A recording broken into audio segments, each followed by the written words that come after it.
October 7, 2023, Hamas massacred Israelis in a bold sneak attack. October 9, 2023, Israel declared war on Hamas. None of the major news outlets understand the true cause of the fighting, or at least what Hamas says is the true cause of the fighting. That's them now checking in. Perfect timing. In 2022, Times of Israel posted an article titled, "Hamas leader threatens Israel over their plans for the Temple Mount." Ismail Haniyeh is the political leader of the Hamas terrorists. Haniyeh said, "Sword of Jerusalem," that's a military campaign, "will protect the Temple Mount." Hamas launched rockets in retaliation for Israeli security forces entering the Aqsa Mosque after Palestinians threw stones and other objects at them. One article noted the compound, which sits atop the old city plateau, known to Muslims as Al-Haram al-Sharif, or the Noble Sanctuary, and to the Jews as the Temple Mount, is the most sensitive site in the Israeli-Palestinian conflict. The current war was started by Hamas in response to the arrival of red heifers to Israel. Now, these exceedingly rare animals are needed for one purpose: to be sacrificed so that their ashes can be used to purify utensils in a temple, the Jewish temple. And so in January 2024, a Hamas spokesman specifically identified the red heifers coming to Israel as proof that Israel would soon try to destroy the mosque and other Islamic buildings on the Temple Mount. And so they launched this strike against them, hoping to destroy Israel once and for all. And so obviously, there's a lot of things going on when it comes to Palestine and Israel and all of that. But a major thing that's going on is the control of the Temple Mount in Jerusalem, because it's considered what? The holiest site in the world by Jews and by Muslims. And that talk has to come into place whenever you talk about what's going on in the Middle East.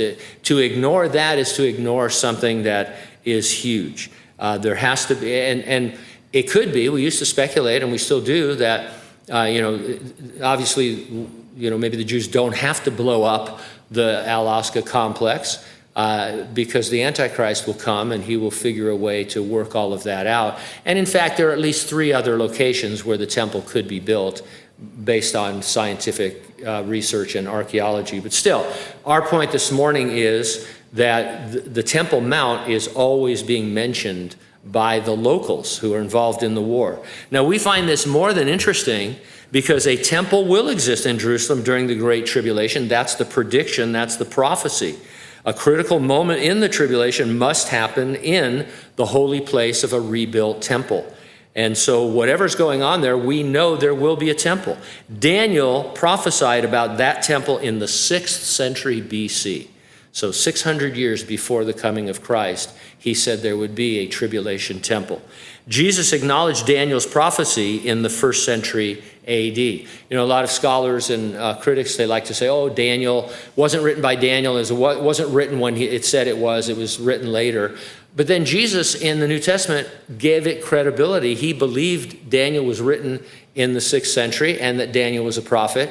And so to deny Daniel is to deny Jesus. And both of them were sure that there would be a temple in the last days. So when we see these different things happening, we get excited on a prophetic level because it's God fulfilling his word. Now, as I tell you each week, because it's important to remember in these difficult times in which we live in the church age. It began on the day of Pentecost, and it goes until the rapture and resurrection of the church that happens before the Great Tribulation. And so the Lord said he would come and return for the church, raising the dead in Christ. Anybody that was a believer from the day of Pentecost forward, who's in the ground or wherever their body happens to be, blown to smithereens, whatever, God's going to bring it together into a resurrection body. And then almost simultaneously, we who are alive and remain will be changed in a moment, in the twinkling of an eye, and we will receive our glorified eternal bodies. Jesus said concerning the Great Tribulation, "I will keep you from the hour of trial, which will come upon the whole world to test those who dwell on the earth." We are not superior or inferior to Israel or other earth dwellers. God has a certain plan for the church. He has a certain plan for Israel. He has a certain plan for Gentile nations. You see it all come together in the Revelation, chapters 21 and 22.